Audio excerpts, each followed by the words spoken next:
Olá, boa noite e bem-vindos ao programa Nossa Fé, Nossa Vida, transmitido no canal 49 aqui em Fresno, às 7 horas da noite, todos os domingos. E este programa é repetido às terças, às 10 horas da noite. Bem-vindos. Eu sou o Diácono João Sousa de Hanford, hoje fazendo o programa juntamente com o Sr. Padre Manuel Sousa de Turlock. Boa noite, Sr. Padre Manuel. Como é que está neste primeiro domingo de fevereiro? Está bem? Então, obrigado, Diácono João, por me convidar mais uma vez a estar convosco. Com muita alegria que aqui me encontro e espero que tenhamos uma boa conversa hoje outra vez. Vamos ter, porque isto com o Carnaval à porta, a gente tem que ter uma boa conversa. Então, em Turlock também há Carnaval? Oh, nós temos lá um Carnaval toda a noite. Foi esta noite mesmo, não? Esta noite passada? Yes. Começa pelas 6 da noite e vai até às 6 da manhã. Então não está ninguém a ver o programa, eles ainda estão em casa a dormir. Tiveram a noite passada lá em Turlock. Sim, grupos de toda a Califórnia e temos muito gosto com isto, acolhemos todos os grupos e este ano também foi e tudo correu muito bem. As danças têm coisas assim edificantes, tem outras que é mais para rir, outras um bocadinho mais picantes. Para chorar? E outros para chorar. Então, Turlock é um dos grandes centros do Carnaval da Califórnia, é? Bom, nós na paróquia temos tido uma dança já há muitos anos e há muitos lugares, São José há várias, a Artísia também, penso que mais do que uma. E Tular também. Tular também, Hanford também e há muita gente aqui no centro, aqui no Val. Mas talvez nenhum lugar junta tanta gente como em Turlock. Quantas pessoas costumam ter ali aquela noite inteira? Eu penso que devemos ter para umas 1000 pessoas. Uau! E as pessoas ficam toda a noite. O nosso irmão Sebastião é um deles. Gosta de ver? Gosta de ver, não é? Embora seja georgiense. Não é? Só então Turlock, lá a paróquia de Nossa Senhora da Assunção, é talvez o maior centro do Carnaval da Califórnia, em português. Eu não diria isso. Eu sei que há lugares maravilhosos para isso. São José tem várias e a Artísia também, não sei. A gente, ali também há a volta, ali também Elmar também tem tido as suas danças em alguns anos, de maneira que não diria que seríamos nós, não é? Bem, mas de qualquer maneira divirtam-se porque a Quaresma está a chegar. Será que isto é a melhor atitude que a gente deve ter? Divirtam-se, bebam o que puderem porque a Quaresma começa quarta-feira que vem. Bom, mas isso já na Idade Média havia isto, não é? Que o Carnaval era uma coisa como no Brasil. Na Idade Média, no Brasil? Na Idade Média, as loucuras, sim, talvez não tão desavergonhadamente, mas a Santa Catarina de Sena não ia ao Carnaval, mas ela era a única em Siena que não ia ao Carnaval. Toda a gente era uma loucura, não é? Sim. E foi no dia do Carnaval, quando ela tinha 19 anos, que ela recebeu os esponsais do Senhor e em que ela chegou à 7ª morada de Santa Teresa Menino Jesus, quando nós falamos das 7 moradas. Dávila, sim. Isso foi no dia do Carnaval que ela recebeu? Foi no dia do Carnaval, porque o Senhor apareceu-lhe com um cortejo de santos e ela recebeu nesse dia os esponsais, quer dizer, o matrimónio espiritual. Uau, eu não sabia disso. Mas parece-me que eles lá no Carnaval que não estão a pensar nessas coisas. Não, mas eles também fazem coisas assim edificantes, não é? Contam histórias de vida dos santos. Não, às vezes vida dos santos, às vezes com lições para a vida e muitas vezes lições de fé e de prática religiosa. Também há muita coisa boa no Carnaval. Sim. E depois na quarta-feira de cinzas vão todos para a igreja receber as cinzas? Depois na quarta-feira de cinzas vem toda a gente para a igreja. Contar ao Sr. Padre os pecados todos que fizeram no Carnaval. O Carnaval aqui é assim bastante benigno em comparação, não é? Sim. Em comparação com o Brasil e até mesmo Portugal. É só ver a Madeira, uma coisa vergonhosa, não é? E outros lugares assim. Muito bem. Então hoje é o 5º domingo do tempo comum, 7 de fevereiro. Quarta-feira de cinzas é agora quarta-feira que vem. O domingo que vem já é o primeiro domingo da Quaresma. O que é que nos vem assim à mente neste começo de fevereiro? Os dias estão a crescer. Eu vejo sempre a Quaresma como uma outra oportunidade. Quem sabe se vai ser a última Quaresma da minha vida. Quem sabe se eu realmente estou disponível para receber tantas lições de leituras tão fortes na liturgia da Semana Santa e das grandes lições da Semana Santa, do Tríduo Pascal. Quer dizer, nós temos que viver num mundo mais espiritualizado, não é?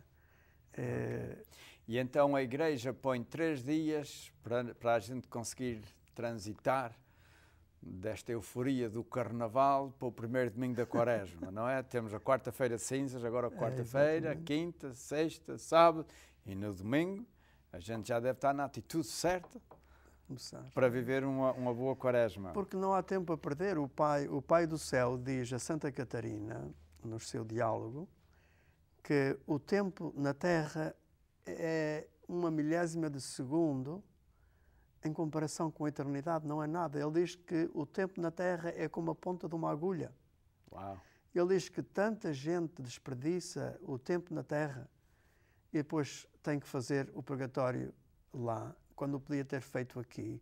Porque a vontade de Deus é que a gente vá diretos para o céu daqui. Deus fica muito triste quando ainda temos de nos purificar ainda mais depois da nossa morte. E Deus sofre connosco a nossa ausência e a ausência que nós sentimos e vivemos no purgatório, porque o grande sofrimento do purgatório, as labaredas de lume, realmente são labaredas de amor. É labaredas de alguém que ama tanto, tanto a Deus e ainda não pode ver plenamente. Muito bem, quinto domingo do tempo comum ainda. Temos aí a primeira leitura do livro de Isaías. Padre Manuel, quer ler? Bom, vou fazê-la. Diz assim: no ano em que morreu Uzias, rei de Judá, vi o Senhor sentado num trono alto e sublime, a fímbria do seu manto enchia o templo. À sua volta estavam serafins de pé, que tinham 6 asas cada um, e clamavam alternadamente, dizendo: Santo, Santo, Santo é o Senhor do Universo, a sua glória enche toda a terra. Com estes brados as portas oscilavam nos seus gonzos, e o templo enchia-se de fumo.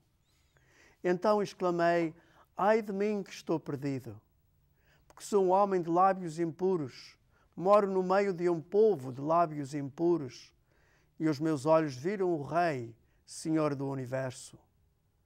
Um dos serafins voou ao meu encontro, tendo na mão um carvão ardente que tirara do altar com uma tenaz. Tocou-me com ele na boca e disse-me: isto tocou os teus lábios. Desapareceu o teu pecado. Foi perdoada a tua culpa.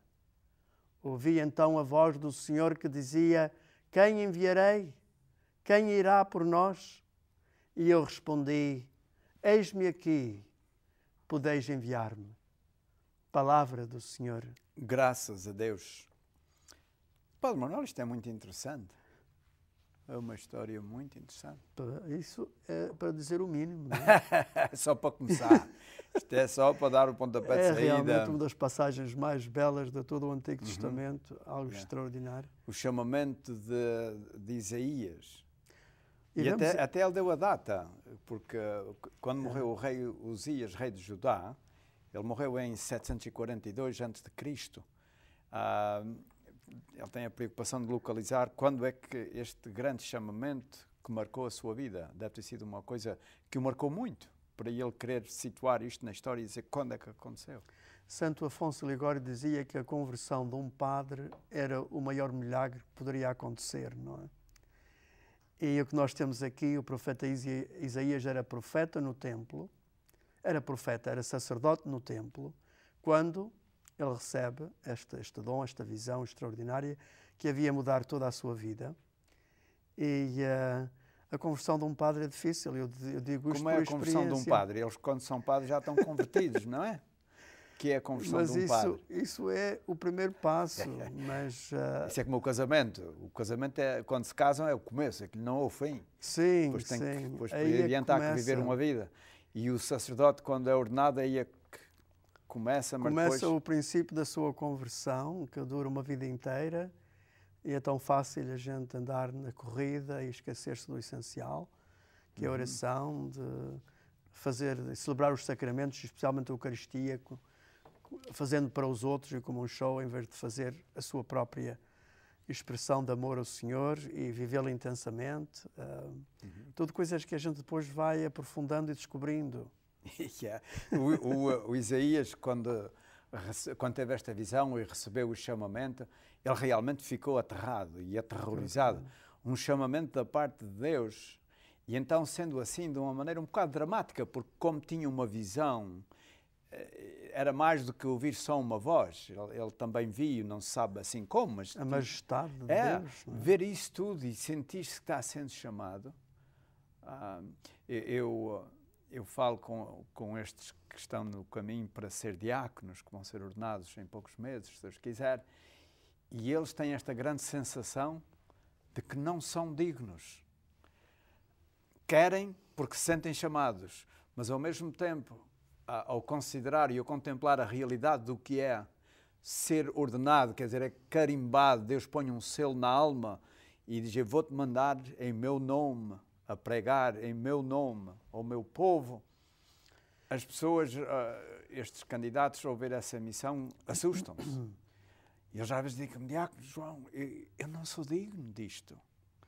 E então eu digo-lhe aquela frase em inglês que já se tornou um clichê, sabes? Que Deus não chama os qualificados, mas qualifica os chamados.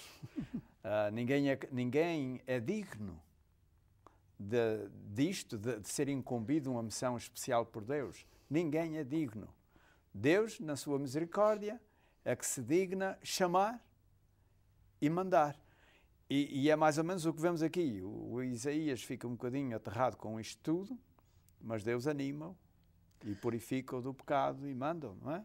Que é mais? Quando alguém se quer oferecer para leitor ou ministro extraordinário da Sagrada Comunhão ou alguma coisa a ver com preparar o altar e não tem este sentido da indignidade do seu pecado, não devia fazer isto, não é? Pessoas, por exemplo, que chegam, que não estão preparadas para ler, não deviam ler, porque realmente não têm aquela ideia de quando um leitor na igreja lê, ele está emprestando a sua voz a Deus, não é? Ele está sendo profeta, ele está sendo a boca de Deus, é porta-voz de Deus. Quando alguém serve o altar e não se está ali assim, sem dignidade, sem atenção, sem respeito, não devia fazer isto. Porque realmente o que cria a presença de Deus forte para todos sentirem é quando todos fazem o seu lugar bem feito. Como, por exemplo, o cristão na Assembleia que responde à missa, que canta, que participa com atenção, está elevando, digamos assim, a força de Deus na missa. Quando as pessoas estão distraídas, quando as pessoas estão ali sem motivação espiritual, estão realmente a tirar a energia, o brilho, a dignidade à própria celebração. Olha, esse pensamento é tão augusto, tão penetrante, que a gente vai parar uns 60 segundos para meditá-lo um bocadinho mais. Vamos fazer um intervalo, estamos a meio do programa. Não se esqueçam do que o Padre Manuel disse, e a gente pega nessa ponta ao começar a segunda parte, e depois vamos continuar e ir à vocação de alguns apóstolos, como é que eles foram chamados e como é que eles responderam. E é um bom exemplo para nós. Caros amigos, um intervalo, a gente volta. Até já. KNXT TV is proud to say thank you to all its viewers who have given their support for over 25 years. And only through your support is KNXT able to provide spiritual and informative programming. Please remember KNXT in your long-term support through wills, bequests, trust, and planned giving. Your gift is important to the future of Catholic television. Help preserve the strength of KNXT's message based on the teachings of Christ. Keep KNXT in your future plans. Bem-vindos de novo à segunda parte do programa Nossa Fé, Nossa Vida. Espero que vocês não tenham ido muito longe e que já tenham voltado para os seus lugares, porque o Padre Manuel estava a dizer aqui coisas que fazem muito sentido e que a gente deve meditar nelas. O Padre Manuel já tinha acabado a ideia ou ainda quer acrescentar mais uma coisa? Não, eu queria chamar a atenção pelo facto disto, ou melhor dito, entre nós. Há 2 anos falei contigo, com o diácono João Sousa, antes de ir nas minhas férias, e tu perguntaste-me, já viste alguma vez o livro The Fulfillment of All Desire? Eu disse, olha, comecei a lê-lo há 2 anos e li 70 páginas e deitei para ali, estou à espera de continuar.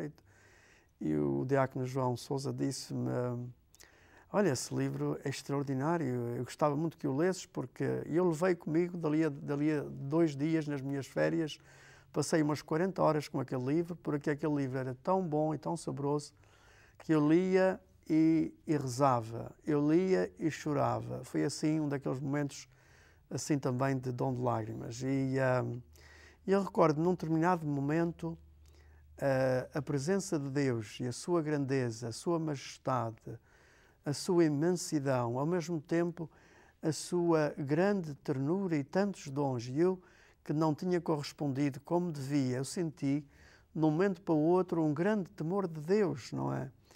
E de indignidade, de realmente Deus me ter bafejado de tantas e tantas formas, com tantas e tantas graças, e eu permanecer assim ainda instalado nos caminhos da vida. E fez-me sentir, digamos, a grandeza de Deus. E às vezes eu penso que nós olhamos só para o amor de Deus. Deus é tão bom, tão terno, tão isto, tão aquilo. E a gente fica ali sem realmente sentir a nossa indignidade e a urgência de uma resposta que leve toda a nossa vida. De maneira que eu penso que o que antigamente havia de mais, que era Deus justiça, que hoje em dia há esta ideia de Deus amor, mas um amor assim muito deslavado, que não nos faz despertar. De maneira que com Deus não se brinca, diz São Paulo, e aqui Isaías sentiu a mesma coisa. Com Deus não se brinca, eu não sou digno de Deus. E se Deus me chama, eu digo que sim. Mas eu purifico-me continuamente, deixo que Deus me purifique. Padre Manuel, o que estavas a dizer há bocadinho, de que quando nós vamos leitores temos que ir bem preparados, temos que fazer meditação antes e saber o que é que vamos anunciar, para transmitirmos fielmente a palavra de Deus aos outros, etc. Eu acho que a gente nunca devia ir à missa do domingo sem ter lido primeiras leituras em casa. Se possível. Se possível, sim. Mas fazer este esforço. Uma vez ou outra na calha a ler, está bem. Mas devíamos procurar fazer. Isso foi uma das razões pelas quais eu comecei aquele boletim, o boletim do Ano da Fé. Foi por causa das pessoas terem em casa as leituras em português. E depois acrescentamos na página 3 uma reflexãozinha, para que alguma pessoa, lendo as leituras, depois diz: mas eu não sei entender o que é a mensagem para hoje. Pois na página 3 temos uma breve reflexão para ajudar. E a ideia, naquele Ano da Fé, isto foi no Ano da Fé que o Papa Bento XVI proclamou, aquilo foi a minha maneira de dar um contributo para que as pessoas aproveitassem bem o Ano da Fé, recebessem as graças todas que Deus tinha ensinado para eles, e quando chegassem à igreja já soubessem o que é que iam ouvir, mas iam aprofundar, iam com alegria, porque já sabiam um bocadinho da mensagem que os esperava, e levar aquilo ao fundo. Assim é que a gente vem para casa cheios, e cheios de alegria também. Damos um encontro profundo com o Senhor na missa. São João Maria Vianney, São José Maria Escrivá, dizia assim aos membros do Opus Dei, ele dizia: vamos passar a primeira parte da semana olhando para trás, para a missa maravilhosa que o Senhor nos deu, as palavras que Ele nos dirigiu, a ceia que Ele nos pôs para nos alimentar, e vamos passar a segunda parte da nossa semana olhando para o domingo, querendo levar para o Senhor obras de misericórdia, de bondade, de paciência, de compreensão com os outros, de tal forma que a missa se torna o centro da nossa vida, o centro da nossa semana, a Páscoa dominical. Por acaso, na paróquia estamos fazendo um curso da espiritualidade de cada parte da missa para motivar as pessoas que servem, leem e outras coisas, a fazerem com dignidade, a fazerem com motivação espiritual. E a espiritualidade de cada parte da missa é algo extraordinário para meditar. Sem dúvida, e até podíamos passar o resto do programa a falar nisso, havia bastante que dizer. Mas, caros amigos, este programa, Nossa Fé, Nossa Vida, é de fazer uma reflexão em voz alta diante de vocês sobre as leituras da missa do domingo, para que a gente todos aproveite mais, vocês e nós. Já refletimos sobre a primeira leitura, agora vamos refletir sobre o Evangelho da missa de hoje. E é tirado, como a maior parte dos evangelhos deste ano, do Evangelho de São Lucas. Naquele tempo, estava a multidão aglomerada em volta de Jesus para ouvir a palavra de Deus. Ele encontrava-se na margem do lago de Genezaré e viu 2 barcos estacionados no lago. Os pescadores tinham deixado os barcos e estavam a lavar as redes. Jesus subiu para um barco que era de Simão e pediu-lhe que se afastasse um pouco da terra. Depois sentou-se e do barco pôs-se a ensinar a multidão. Quando acabou de falar, disse a Simão: "Faz-te ao largo e lançai as redes para a pesca." Respondeu-lhe Simão: "Mestre, andámos na faina toda a noite e não apanhámos nada. Mas, já que o dizes, lançarei as redes." E assim o fizeram. E apanharam tão grande quantidade de peixes que as redes começavam a romper-se. Fizeram sinal aos companheiros que estavam no outro barco para os virem ajudar. Eles vieram e encheram ambos os barcos, de tal modo que quase se afundavam. Ao ver o sucedido, Simão Pedro lançou-se aos pés de Jesus e disse-lhe: "Senhor, afasta-te de mim, que eu sou um homem pecador." Na verdade, o temor tinha-se apoderado dele e de todos os seus companheiros, por causa da pesca realizada. Isto mesmo sucedeu a Tiago e a João, filhos de Zebedeu, que eram companheiros de Simão. Jesus disse a Simão: "Não temas, daqui em diante serás pescador de homens." Tendo conduzido os barcos para a terra, eles deixaram tudo e seguiram Jesus. Palavra da salvação. Glória a vós, Senhor. Eu parece que estive a ver um filme. O São Lucas descreveu isto tão claramente que eu parecia-me que estava lá no lago, à beira do lago, a ver o que é que se passou. Parece que eu também era um deles. Yes. A ver o que é que se passou. Qual é, assim, a mensagem central daquilo que a gente acabou de ouvir? Para mim, foi a extraordinária experiência que Simão e os outros discípulos fizeram de Jesus. Eles sentiram na sua humanidade a divindade. E ao sentirem essa divindade, eles não se sentiram dignos. Senhor, afasta-te de mim, que sou um homem pecador. Mas, apesar disso, o Senhor diz-lhe claramente que não é contando com as forças dele, que ele os chama para serem pescadores de homens, mas é exatamente pela grande força de Deus, pela força da fé, pela força do Espírito. E por isso é que nós devemos vencer o medo. O medo é exatamente falta de fé. Yeah. Mas eles ali, a gente às vezes ouve em pregações e quando lemos livros, etc., que os discípulos receberam o convite para seguir Jesus, largaram tudo e caminharam. Há mais do que isso. Não é só Jesus passou e disse: "Anda cá", e eles vão atrás dele como o patinho vai, os patinhos vão atrás do pato grande. Ou da pata. Ou da pata. Não é bem assim. Houve também um toque no coração, houve um encontro de corações e de mentes, para que quando veio o convite, eles terem aquela reação. Como o Mateus, quando estava lá a fazer contas e a receber taxas, e Jesus passa e diz: "Vem e segue-me", e ele largou tudo e veio seguir. Mas há mais. Houve um toque ali, que o Mateus sentisse vulnerável, abriu-se, deixou-se tocar pela graça, e uma vez que a gente é tocado pela graça, não acaba mais. Quer dizer, as pessoas estão dispostas a fazer tudo. Por isso é que aqui as últimas frases dizem: "Tendo conduzido os barcos para a terra, eles deixaram tudo e seguiram Jesus." O São Lucas explica porque é que eles deixaram tudo e caminharam. Em alguns dos evangelistas a gente ouve dizer: "Ele passou por lá e chamou-os e eles caminharam." A gente não sabe o resto. Mas este resto é importante para nós, não é? Também é possível, e os exegetas, os estudiosos da Bíblia, dizem que eles já tinham ouvido falar de Jesus em várias ocasiões. Talvez algum deles já tinham estado em alguma coisa que Jesus falou, de maneira que quando Jesus chama, eles já sabiam alguma coisa do o que é que significaria dizer que sim.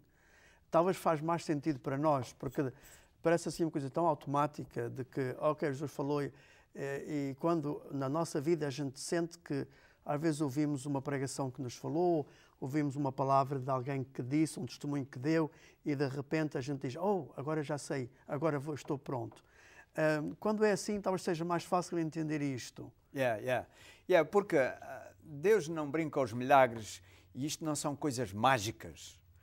Não, que Ele usa e toca na pessoa e a pessoa... Não. É a graça.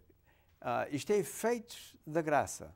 E Deus respeita a nossa caminhada, o nosso abrir-nos devagar, segundo as nossas capacidades. E a gente às vezes tem inveja dos outros, de certas pessoas que a gente diz, oh, aquele ou aquela, realmente Deus está a fazer...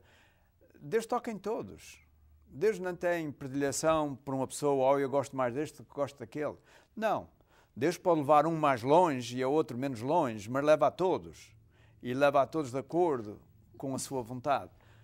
Mas muitas vezes Deus não pode trabalhar em nós porque Ele está tentando fazer aquela ligação dos corações, da gente entrançar o nosso coração no dele e a gente vê, a gente muda os às olhos. vezes pensa, porquê é que Deus não me dá as mesmas graças que deu aos outros? Porquê é que aquela pessoa assim e outra acolá? E às vezes a pessoa diz-me isso e eu digo, Deus quer trabalhar em todos, nós é que pomos obstáculos.